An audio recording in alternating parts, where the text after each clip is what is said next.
A partir de este momento, Radio Universidad de Chile da la bienvenida a La República de las Letras. Antonella Esteves, Patricio López, Alberto Mayol y Omar Sarraz los invitan a ser parte de esta nación letrada y democrática, en donde la conversación en torno a libros fundamentales es la excusa para juntarse con amigos, soñar y reflexionar sobre lo que somos y lo que podemos ser. Bienvenidos a La República de las Letras. More than 2,000 miles away. Get your kicks on Route 66. Casi 2 años después, Giovanni Drogo dormía una noche en su habitación de la fortaleza.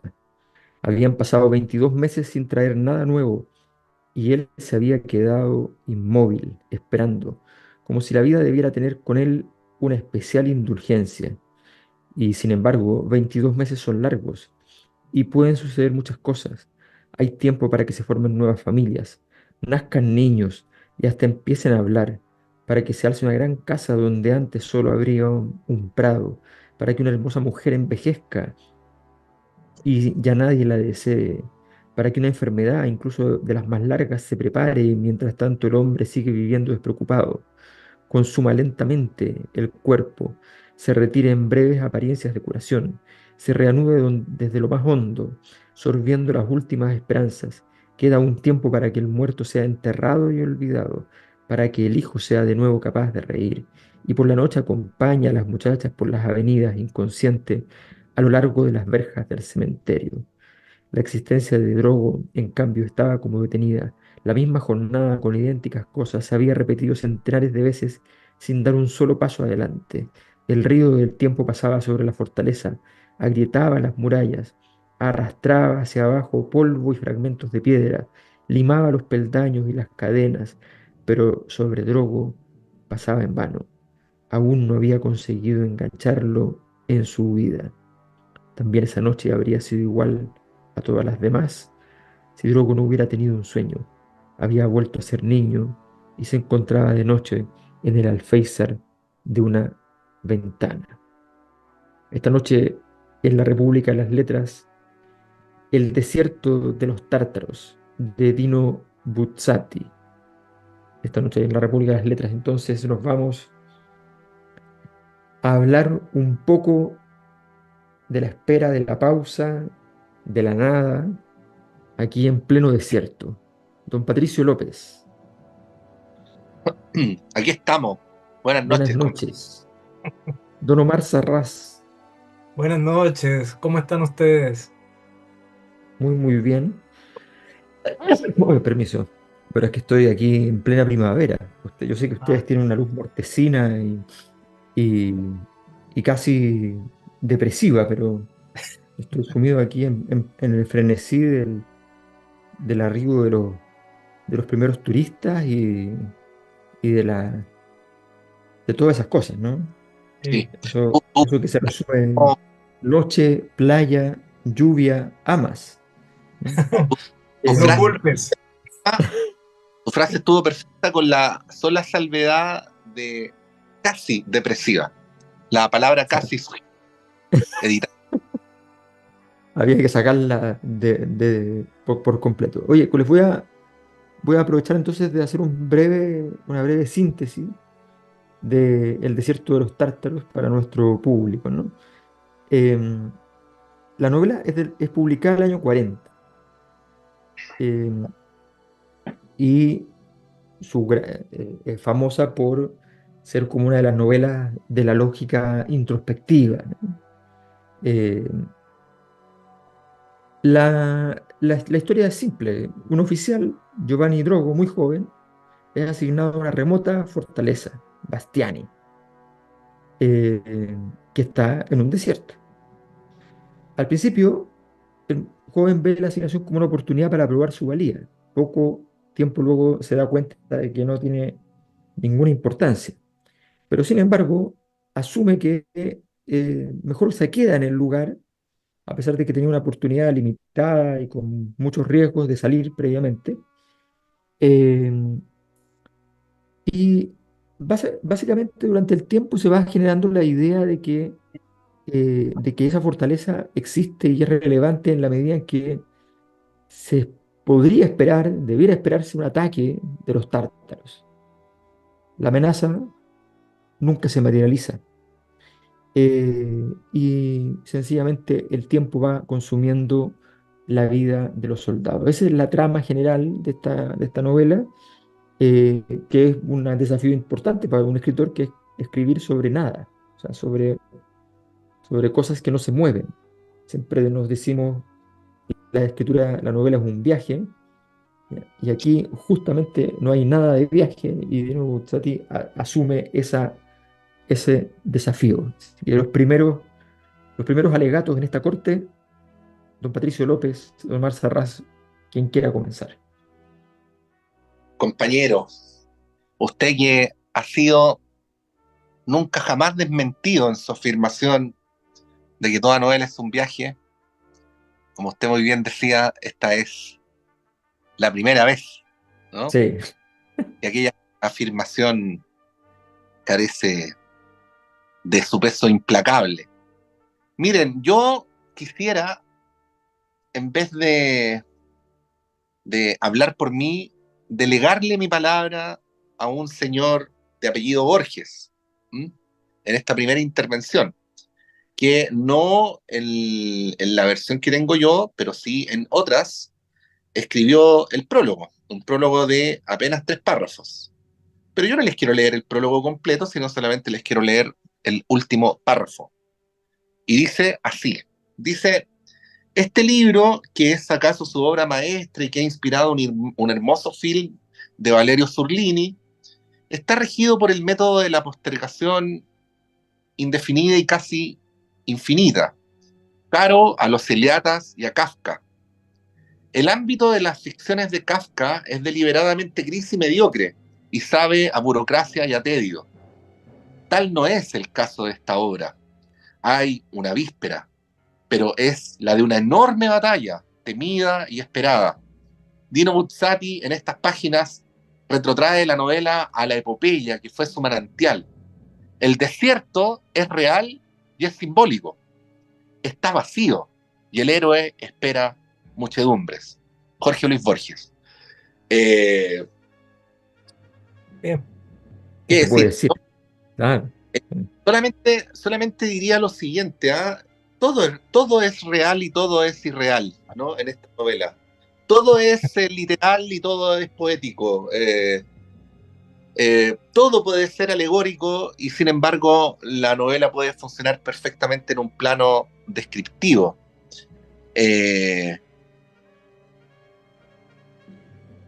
Y está en ese lugar de la vida que parece ser un extremo de la vida donde sin embargo está mucha gente, ¿no? La gente que va todos los días a trabajar sin saber muy bien por qué, la gente que realiza todos los días la misma rutina, pensando que algún día va a llegar algo mejor y nunca llega. Es decir, es una novela que está en un lugar tan increíblemente lejano donde nunca llega nadie, que sin embargo, pienso yo, una de las razones por las cuales funciona y se convierte en un clásico es porque podría funcionar perfectamente en la vida cotidiana de cualquiera de nosotros. Si es que ya no es así, compañeros. ¿Ah? Sí, bueno, eso pensaba yo estando detrás del mostrador esta tarde en la librería. ¿A Vendiendo qué, todos los a qué- días libros a- como en el puesto de vigilancia. claro, ¿a qué espero? Los tártaros eran El realmente, desierto de los ñuñoínos. sí, fueron pocos los tártaros ñoñoínos que llegaron a la librería esta tarde. Eh, el asunto es que, bueno, eso que decías tú, Patricio, la lectura de Borges. Bueno, Borges, para empezar, es un admirador total de las tradiciones militares. Entonces ya por ese lado, esta cosa de unos militares como protagonistas ya creo que le pueden parecer de por sí una maravilla.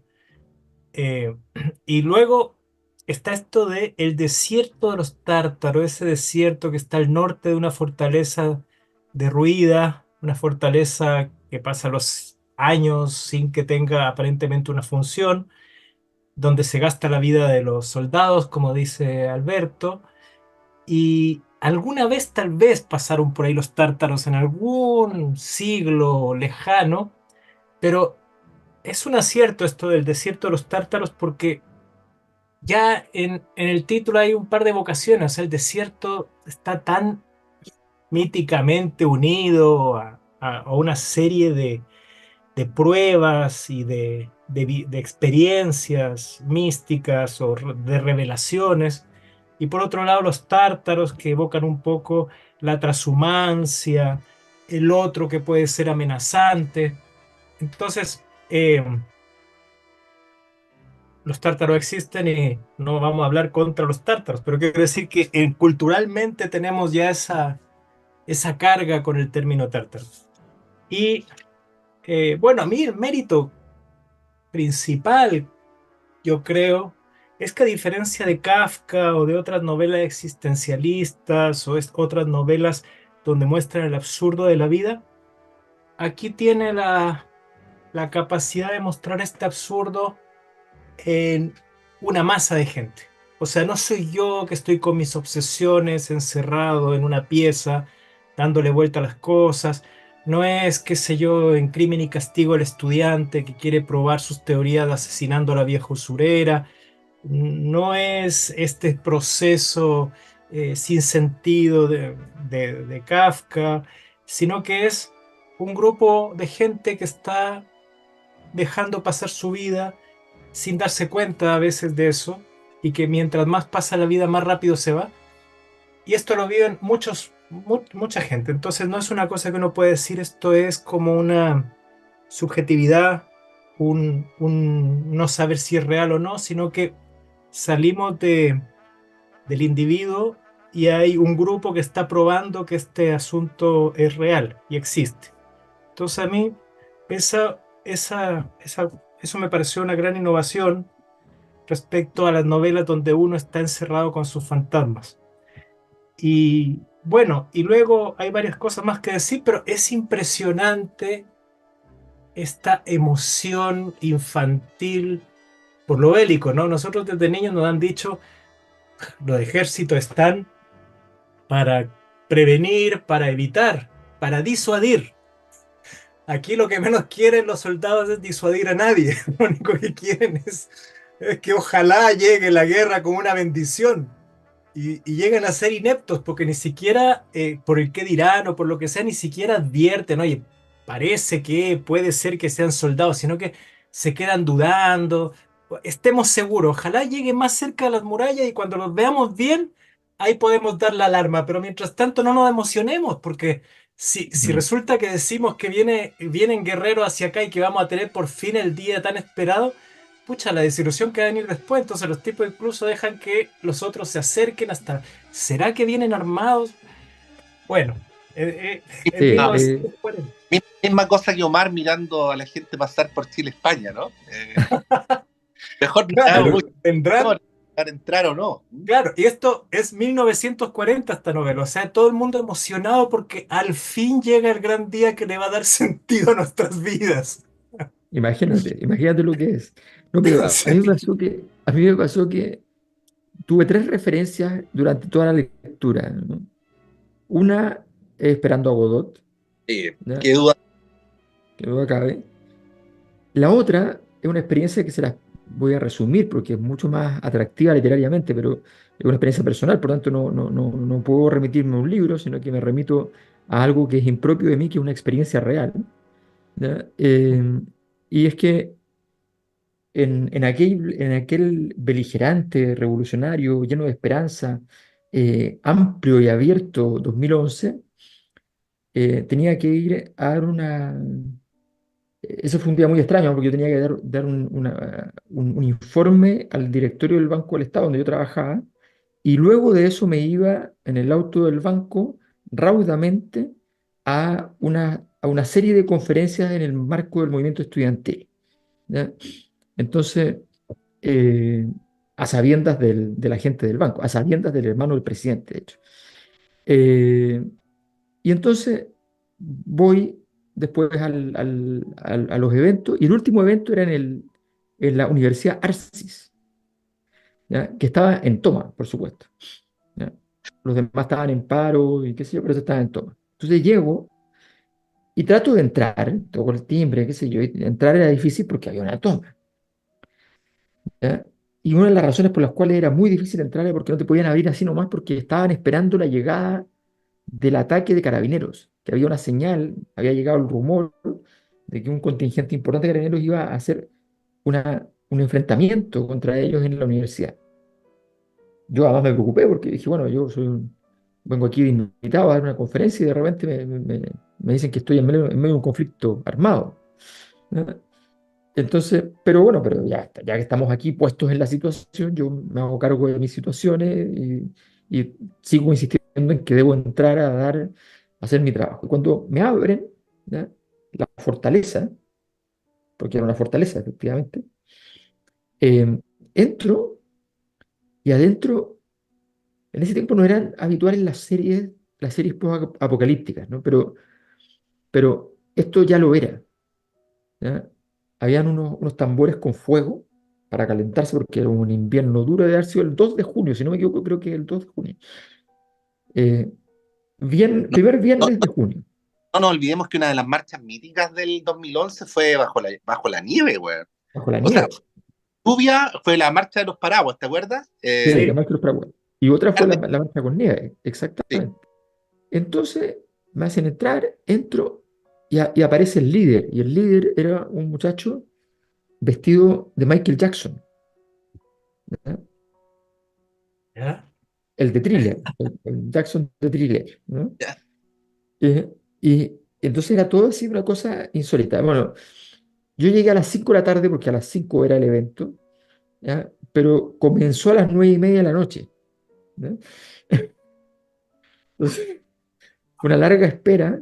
Mientras Sí. tanto, siempre estaba el rumor de que llegaban los carabineros y venía el ataque, venía el ataque, venía el ataque, ¿ya? Que nunca se aproximaron siquiera. Bueno, me recordó esta escena, y la última referencia que tuve, ¿ya? No significa que la vaya a poner porque voy a hacer un acto histérico, ¿ya? Pero me recordó también un poco a Pueblo Blanco, la canción Total. de Serrat. Así Claro. que esos son mis tres referencias para esta novela, para esta experiencia que es una experiencia formidable en todo caso, la de leer a Dino Buzzati. Vamos a nuestro primer tema. Don Omar Sarraz, usted hizo una selección que es distinta a Bueno, la que usted hace habitualmente. Se fue un poco más sí. a las vanguardias de aquella época que ya es retaguardia. Así es. Bueno, Abandonó al Burlitzer de la cantina, ¿ah? sí, sí. Por este día, por este día. Que debo decir que el Burlitzer de la cantina cuando yo era estudiante tenía una sola canción en inglés que era Hotel California. Pero bueno, eso ya son 40 años atrás. Eh, Miren, estos que hacen esta canción son, yo creo, el rock sin adjetivos. O sea, cualquier otro grupo hay que decir rock tal cosa. Pero si uno dice solo rock, son estos. Vamos a ir por la canción Immigrant Song de Led Zeppelin, porque la letra dice, venimos de la tierra del hielo y la nieve. No son inmigrantes que vienen aquí de refugio, sino que son inmigrantes que vienen a conquistar. Venimos de la tierra del sol y la nieve, del sol de medianoche. El martillo de los dioses conducirá nuestros barcos a nuevas tierras para luchar contra la horda, cantar y llorar. Somos tus señores supremos, así que ahora es mejor que te detengas y reconstruyas todas tus ruinas, porque la paz y la confianza puede triunfar a pesar de todas tus pérdidas. Entonces vamos a ir con Immigrant Song de Led Zeppelin. Muy Genial. bien.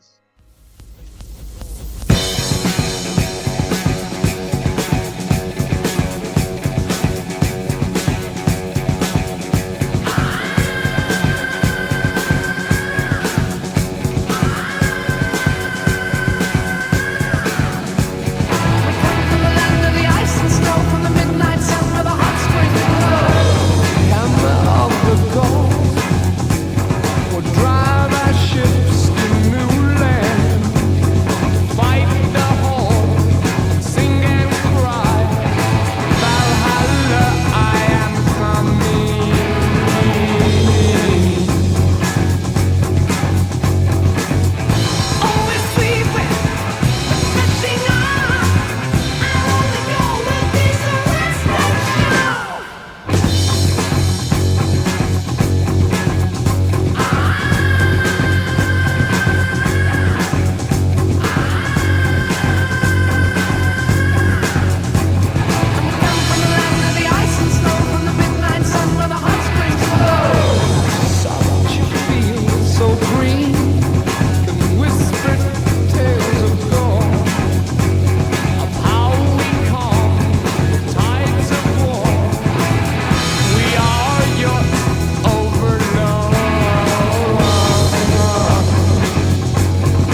Cada noche, en el borde de la muralla, Drogo se ponía a esperar.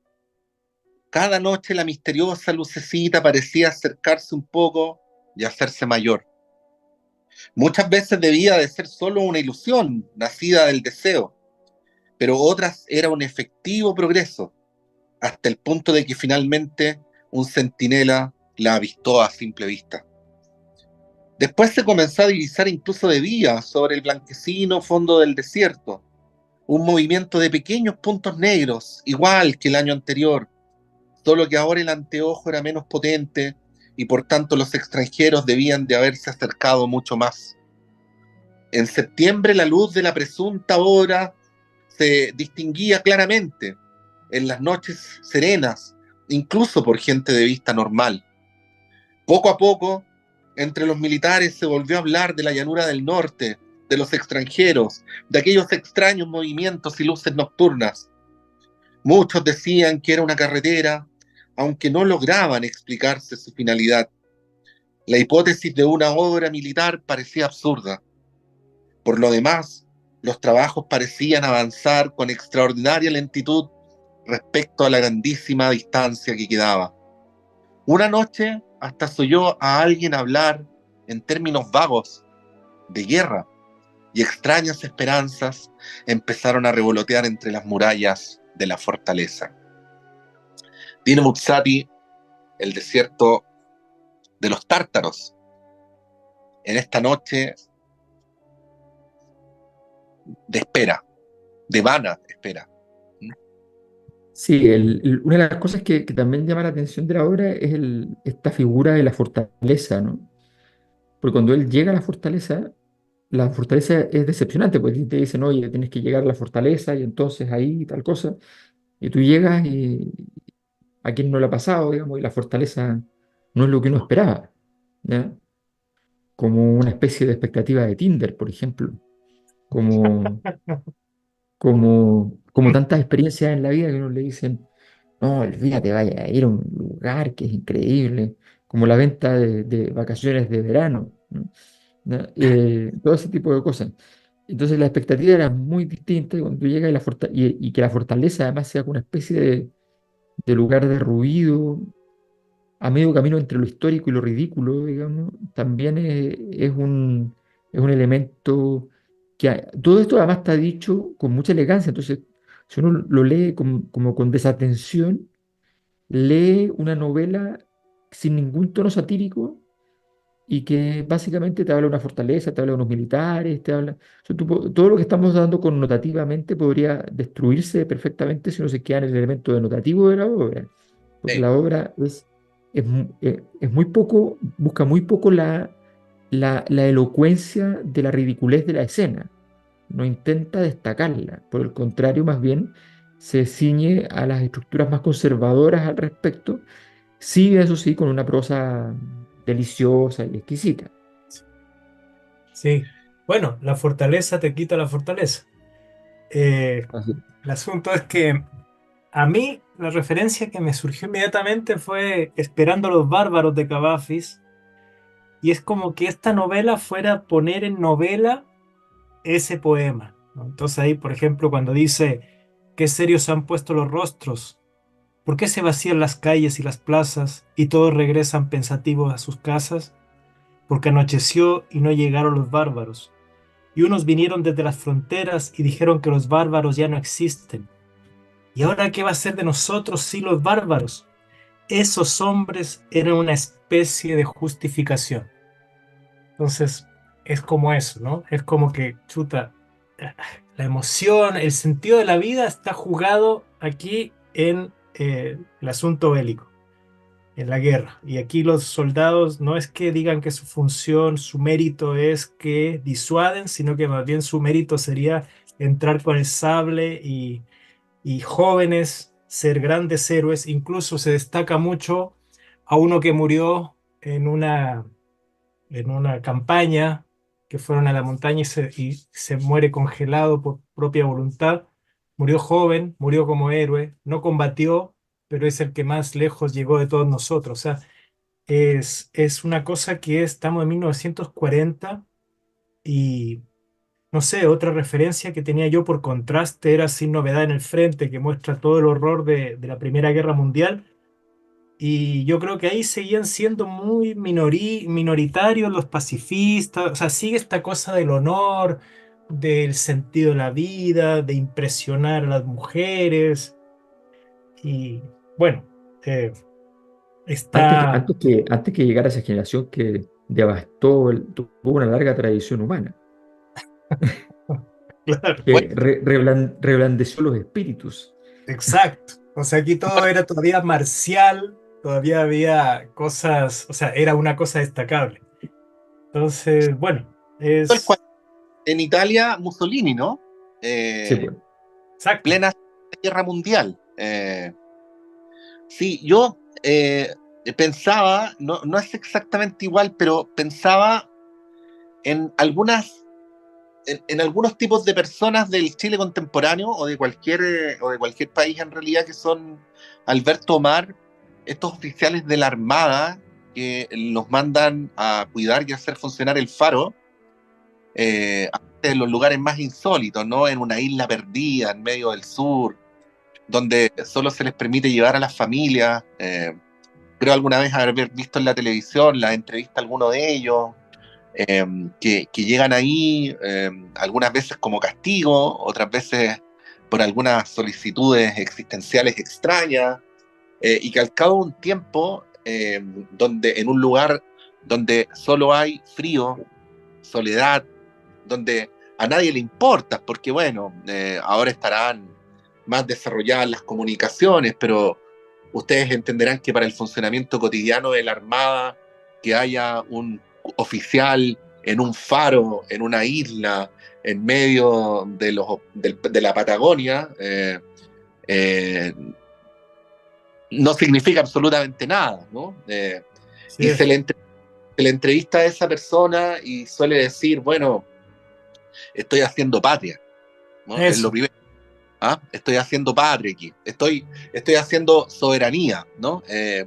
Está haciendo, lo digo no tampoco con el afán de burlarme, ¿ah?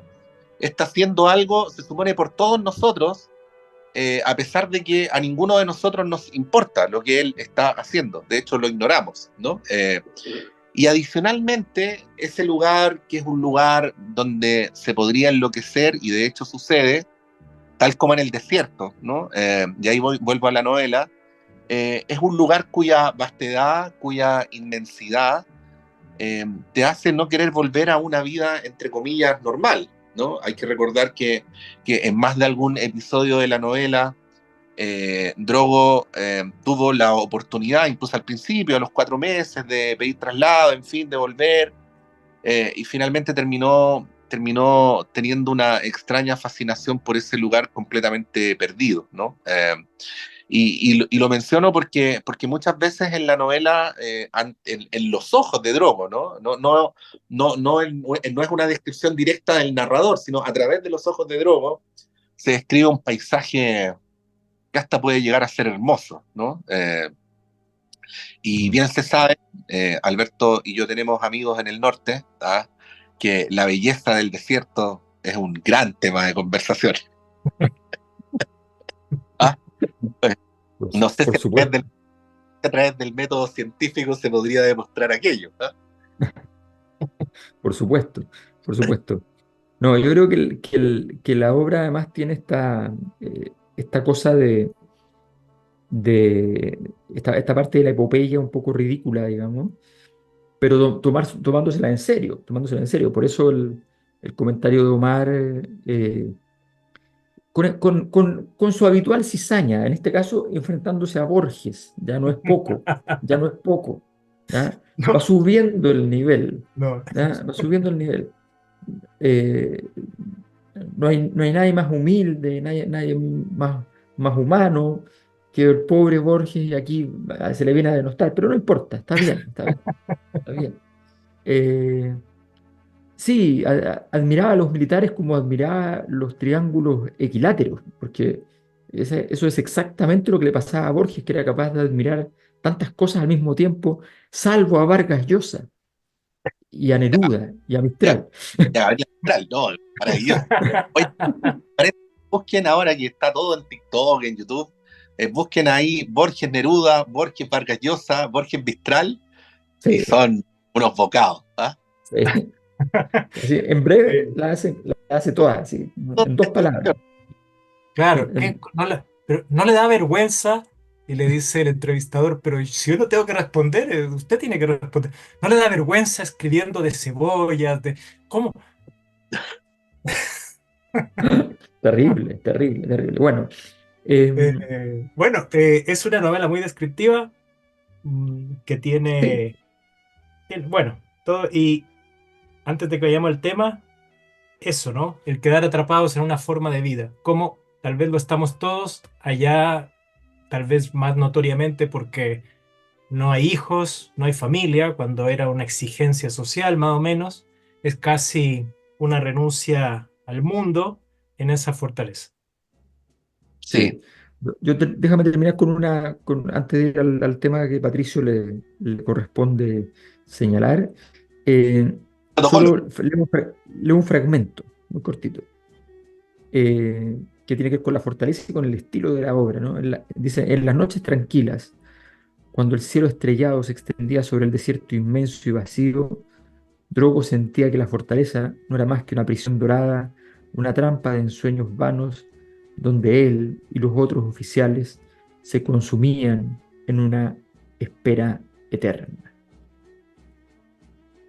Sí. Patricio Bueno, López, ¿con qué nos vas sí, a deleitar? antes de anunciar la canción, Qué mal, perdón, apreté mal. Dale. de, de anunciar la canción, dejo instalada la pregunta para que nos la contestemos públicamente. Sí, ¿ah? Quiero que esto sea delante del pueblo, no quiero que sea a puerta cerrada, ¿no? Wow. Decidamos a contar el final de la novela. Eso Ah, solamente dejo ahí Porque a esta altura más de alguien que está escuchando o viendo este programa y no ha leído la novela debe decir, bueno, ¿por qué les produce tanta fascinación una novela de alguien que no espera nada, ¿no? En algún momento tendrá que pasar algo. Y pasa, pero no del modo en que podría preverse, ¿no? Hecho este petitorio, ¿no? A las autoridades, que espero que sea contestado de cara al pueblo, paso a anunciar la canción. Quiero decir que hay un cantante chileno que originalmente podría competir con dos de sus canciones en esta novela, que es Alberto Plaza, ¿no? Eh, una, ¿cuándo vendrás? El tiempo que hizo detrás. Y la otra, cómo se pasa la vida sin darnos cuenta del tiempo, ¿no? Pero para guardar el mínimo decoro en este programa, que varias veces ha caminado por la cornisa en lo que esto respecta, voy a invocar mejor a su discípulo, Silvio Rodríguez, ¿no?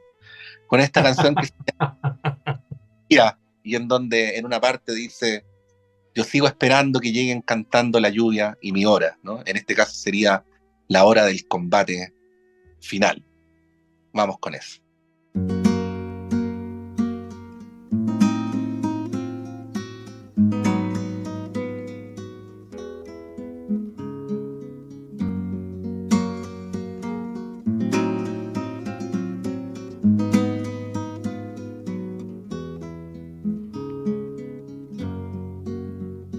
Agua me pide el retoño que tuvo empezar amargo. Va a ser falta un buen otoño tras un verano tan largo. El verde se está secando y el viento sur se demora. Pero yo sigo esperando que lleguen cantando la lluvia y mi hora.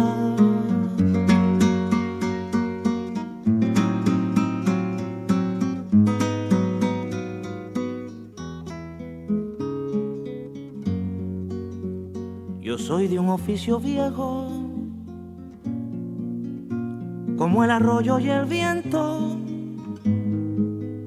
como el ave y el espejo, como el amor y el invento. Yo solo soy un vigía, amigo del jardinero, con la pupila en el día,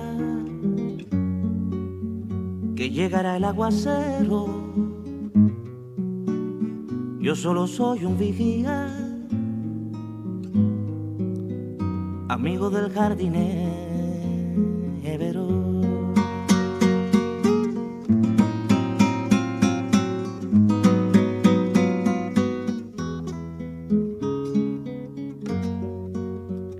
Agua me pide el retoño, que tuvo empezar amargo. Va a hacer falta un buen otoño tras un verano tan largo.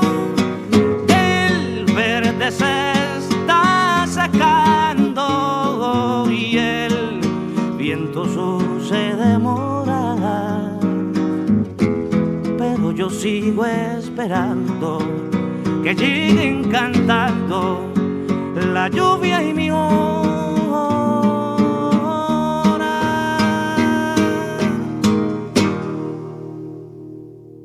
No serán los tártaros, no, mi coronel, pero desde luego son soldados. Desde hace bastantes años hay profundos rencores con el Reino del Norte. No es un misterio para nadie. Más de una vez se ha hablado de guerra. Soldados son, desde luego. Los hay de a pie y de a caballo. Probablemente pronto llegará la artillería. Antes de la noche, sin exagerar, tendrán perfectamente tiempo de atacar y las murallas de la fortaleza son viejas. Viejos son los fusiles, viejos los cañones. Todo absolutamente atrasado, salvo el corazón de los soldados. No te fíes demasiado, coronel. Fiarse, oh, él quisiera, sí, no poder fiarse. Para eso ha gastado su vida. Ya no le quedan muchos años y si esta vez no es la buena, probablemente todo ha acabado. No es el miedo lo que lo detiene, no es el pensamiento de poder morir, ni se le pasa por la cabeza.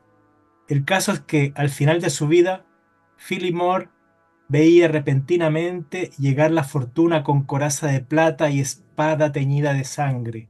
Él, que casi ya no pensaba ahora en ella, la veía aproximarse extrañamente con rostro amigo, y Phillimore, esa es la verdad, no se atrevía a moverse hacia ella y responder a su sonrisa. Se había engañado demasiadas veces, ya estaba bien.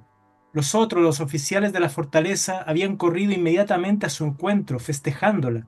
A diferencia de él, se habían adelantado confiados y saboreaban, como si lo hubieran probado ya otras veces, el acre y poderoso olor de la batalla. El coronel, al contrario, esperaba. Hasta que la hermosa aparición no lo hubiera tocado con la mano, no se movería, como supersticioso. Quizá bastara una nadería, un simple gesto de saludo, una admisión del deseo, para que la imagen se disolviera en la nada. Por eso se limitaba a sacudir la cabeza haciendo señas de que no, de que la fortuna se debía equivocar, y miraba incrédulo a su alrededor, a sus espaldas, donde era presumible que hubiera otras personas, las que la fortuna buscaba verdaderamente. Pero no divisaba a nadie, no podía tratarse de un error de personas, tenía que reconocer que la envidiable suerte estaba destinada precisamente para él.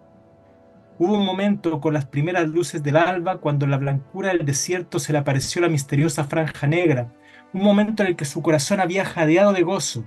Después la imagen acorazada de plata y con la espada ensangrentada se había ido haciendo un poco más vaga, y aún caminaba, sí, hacia él, pero en realidad no conseguía aproximarse, acortar la breve y sin embargo infinita distancia.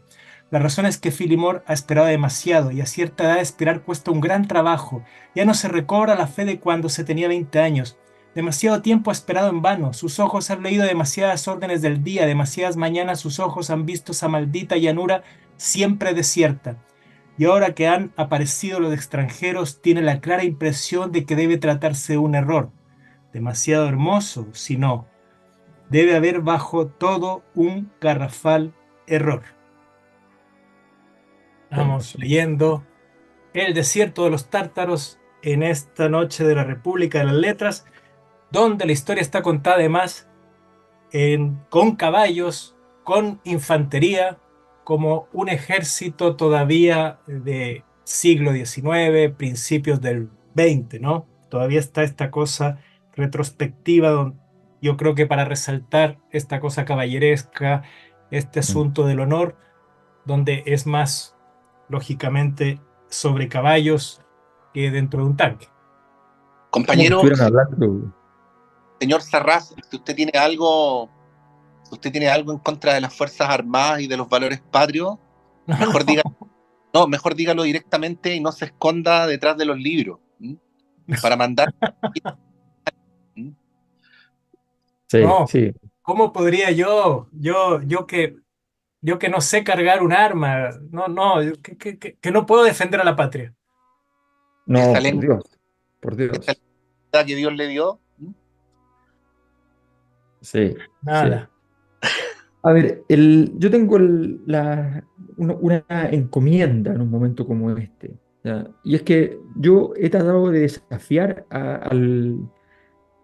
de manera indirecta, de manera soterrada, de manera cobarde, a Omar Sarraj muchas veces a través de convocar libros como este, que son libros que habitualmente no circulan, y por tanto entonces yo voy y digo, oye, tengo un PDF de esta cosa, y Omar dice, ah, pero yo lo tengo en versión impresa.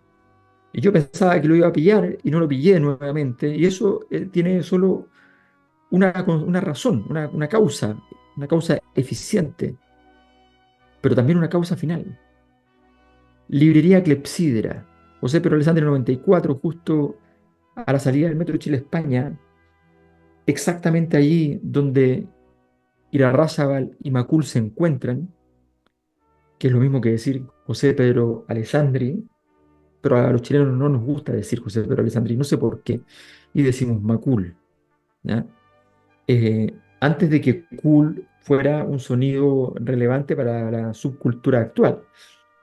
Eh, bueno, efectivamente, entonces en ese lugar, la Lidia Clepsidra le ofrece a usted la posibilidad de vitrinear, conocer, explorar, sumirse, para poder encontrar el libro, los libros que desea, sobre todo los que desea. También están los que necesita, que para ello también la librería de Clepsidra viene muy bien, porque como les decía yo, su abundante existencia y su tenaz acción para obtener los libros le van a procurar el objeto deseado, pero, o necesitado, pero el deseo es lo que más nos interesa en esto.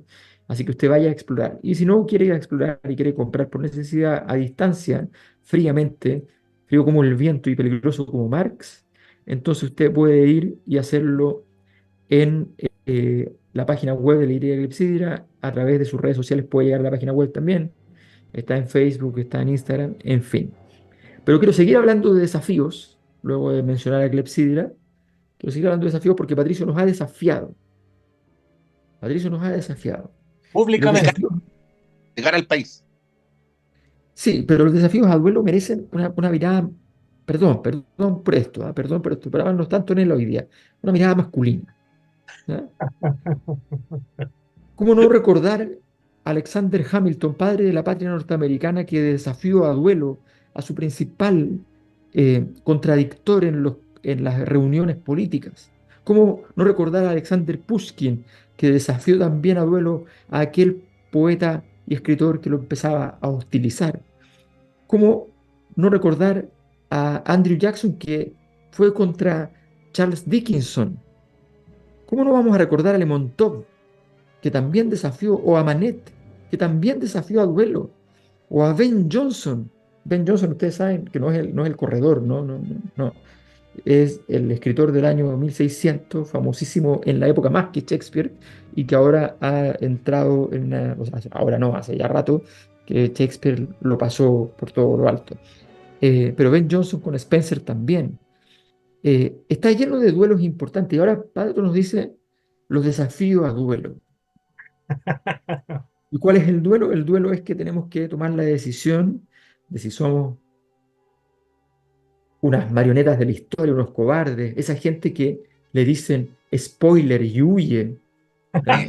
Yo, yo no Claro, soporto a esa gente, ¿ya? Esa claro. gente que dice, es que si me dices el final nada tendrá sentido. ¿De verdad usted el libro para poder llegar al final a saber qué pasó. ¿Eso es lo que le importa? Por Dios, ¿de qué estamos hablando? Querido Alberto, solo hay que pensar que todos los griegos siempre supieron todos los finales. Cada vez que iban Exacto. al teatro se lo sabían todo. Y todos los escritores buenos, de hecho lo hacen a propósito, los escritores buenos que saben que tienen buena técnica, cuentan el final en la primera página.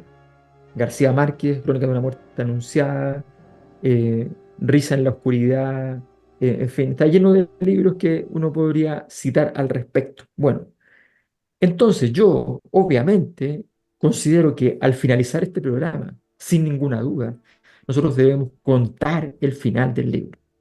Sí. Sí, ¿Quién piensa que hacer spoiler, entre comillas, fíjense además el anglicismo, es una acción deleznable, ¿no?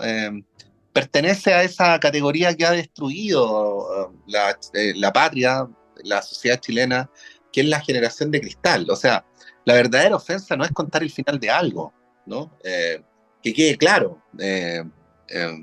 Esa misma gente que cree que ya no se deben contar chistes como los contaba Hermógenes con H, ¿no?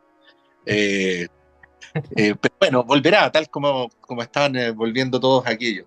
Oye, antes de entrar a eso, creo que es un momento muy importante, creo que es un momento histórico en este programa, y disculpen que ocupe el programa dedicado a esta gran novela, que aunque Omar pueda festinar con ello, por lo que el libro es considerada una de las novelas más influyentes en el mundo de todo el siglo XX, quiero, al fin y al cabo, derribar el mito de José Pedro Alessandri. muy bien, muy Adelante. bien. Leo. José Pedro Alessandri Palma fue un ingeniero, empresario, político chileno, hermano del presidente de la República, Arturo Alessandri Palma. Se dedicó toda su vida al empresariado y solo en los últimos años a la política. Pero he aquí el párrafo en cuestión. A ver, El grueso de su fortuna provino de la compra, loteo y edificación de extensos terrenos en Ñuñoa. Abrió la avenida Macul, que hoy lleva su nombre. Vendió sitios a ambos lados y consiguió préstamos para los compradores. Eso quiere decir Eso. que José Alessandri no ha dado el nombre a esta avenida por haber esperado heroicamente en un puesto de guardia en la frontera, sino por algo mucho menos lírico, pero mucho más demoledor, ¿no? pero Patricio era el dueño de la calle, ¿cómo no le va a poner el nombre?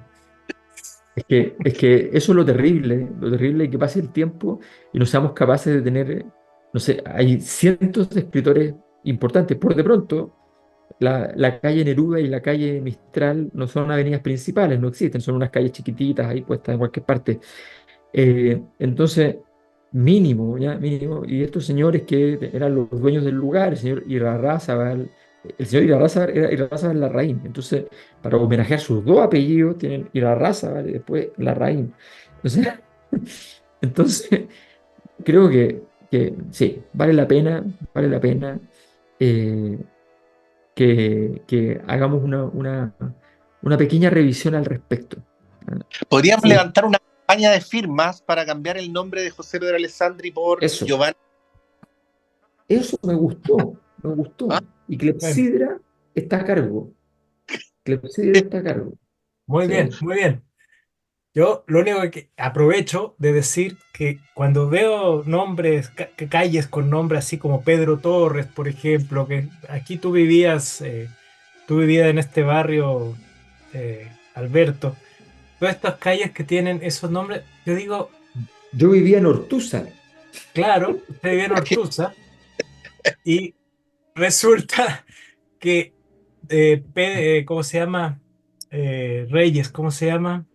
Bueno, todos son nombres que uno dice, a ver, pero estos quiénes eran. Y yo tengo la pasión lírica, déjenme decirlo de esta manera, de imaginar que esos eran los nombres de los amigos con los que jugaba la pichanga en su infancia, el tipo que iba poniendo los nombres a las calles. Yo tengo la ilusión de que todos esos nombres sean de los compañeros de infancia del tipo que fue nombrándolas. Pero seguramente no va a ser Pero así. no. Bueno, no hay caso aquel como el de un conocido en común de Alberto y yo, llamado Armando Jaramillo, que Ah, vivía en la calle Armando Jaramillo. claro, exacto, exactamente. Eso es otra cosa. Eso ya es Otra. otra cosa. No, cuando le han puesto el nombre, en este caso a su padre, a la calle donde vivía su padre, me parece que legítimamente el hijo debe vivir ahí por siempre, llevando como corresponde el mismo nombre que su padre. Sí. Bueno, Bueno, pero cumplamos, pues. pienso en esos muchachos subversivos que, por ejemplo, para referirse al dictador, pegaban papelógrafos en las calles de madrugadas con la leyenda: ninguna calle llevará tu nombre. ¿Mm? Lo triste es que tú tampoco. No, y lo triste es que no lleva Eh, ninguna calle, lo lleva en solo una para, carretera. sí, es solo para algunos. ¿Mm? Claro. Bueno, pero cumplamos, pues. Tenemos que decir el final, Vamos, el Patricio. final. Me Comencemos parece, por, bueno, primera parte del final es que este señor sale de la fortaleza. sí. Lo, ¿Y pri- lo por qué? primero, Ah, lo primero es lo primero. O sea, sale de la fortaleza, queda, eh, se le da una salida por razones de salud, que era la misma que habían aducido originalmente, con la cual se le iba a sacar a los 3 meses de haber llegado, 4 meses, no me acuerdo exactamente la fecha. ¿Ya? Eh, y entonces va de regreso a su ciudad. Y se detiene en una posada, ¿no?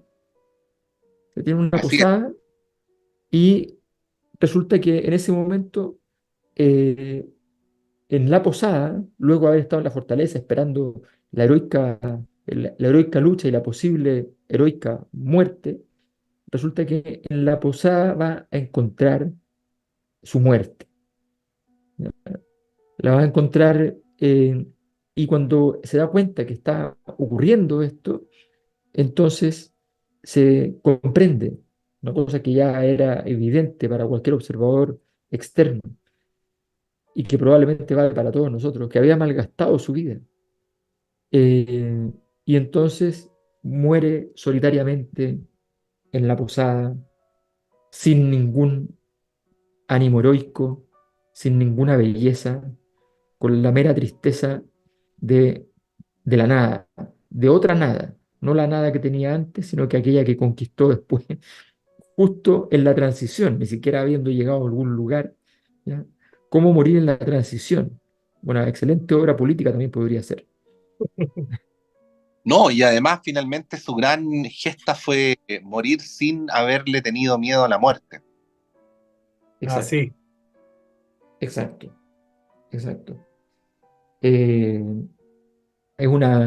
es otra de las ironías de la obra, elegantes todas, por supuesto, Sí. gloriosas en ese sentido. Estamos Atrapados por esa cerrando, forma de vida. estamos cerrando últimas alocuciones. Omar, ¿algo más? No, que a mí me parece interesante, sobre todo para que uno mire la vida que tiene y diga hasta cuándo esperas, ¿no? Eh, Eso. sí, sí. Se esperan novedades importantes, se esperan anuncios importantes de Omar en los próximos días. ¿Mm? Bueno, Eh, yo creo que, dado lo que el devenir de esta obra, de este momento, de esta instancia, creo que deberíamos hacer honor a nuestra historia. Y entonces yo declino mi tema original y Estoy de voy, acuerdo. y voy a por Pueblo Blanco, de Joan Manuel Serrat. Y nos vamos. Adiós.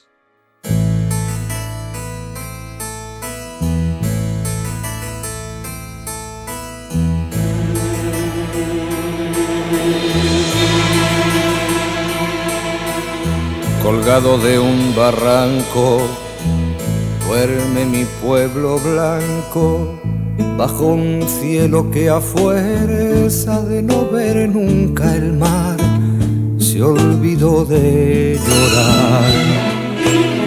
Por sus callejas de polvo y piedra, por no pasar, ni pasó la guerra, solo el olvido camina lento, bordeando la cañada, donde no crece una flor, ni trashuma un pastor. El sacristán ha visto hacerse viejo al cura, el cura ha visto al cabo, y el cabo al sacristán, y mi pueblo después vio morir a los tres. Y me pregunto por qué nacerá gente si nacer o morir es indiferente.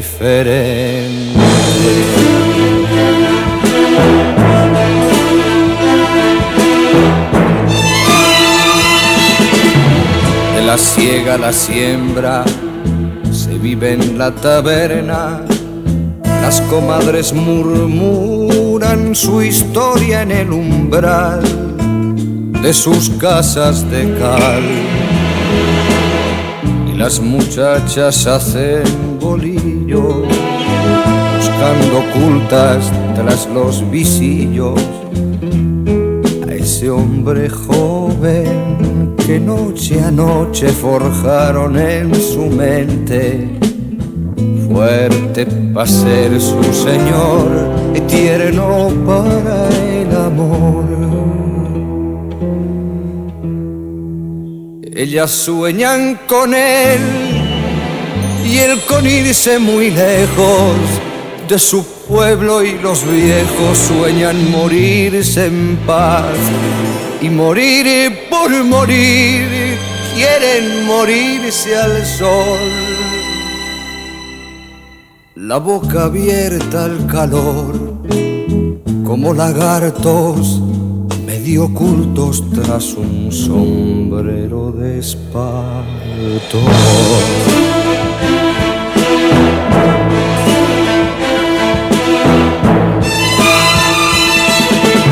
Es capaz gente tierna, que esta tierra está enferma, y no esperes mañana lo que no te dio ayer, que no hay nada que hacer.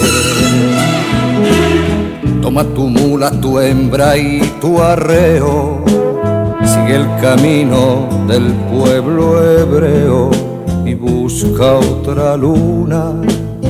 Tal vez mañana sonría la fortuna,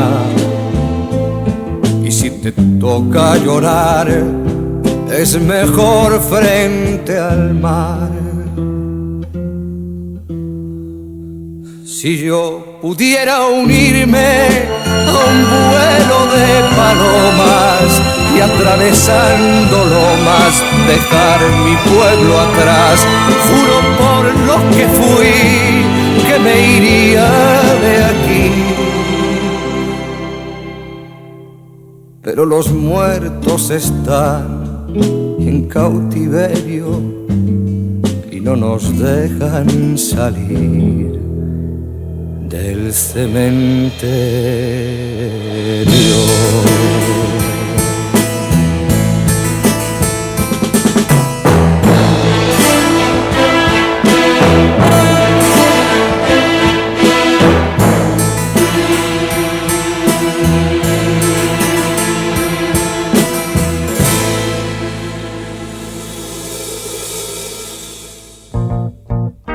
Antonella Esteves, Patricio López, Alberto Mayol y Omar Sarraz y su República de las Letras regresan la próxima semana con un nuevo libro y nuevas conversaciones. Los esperamos.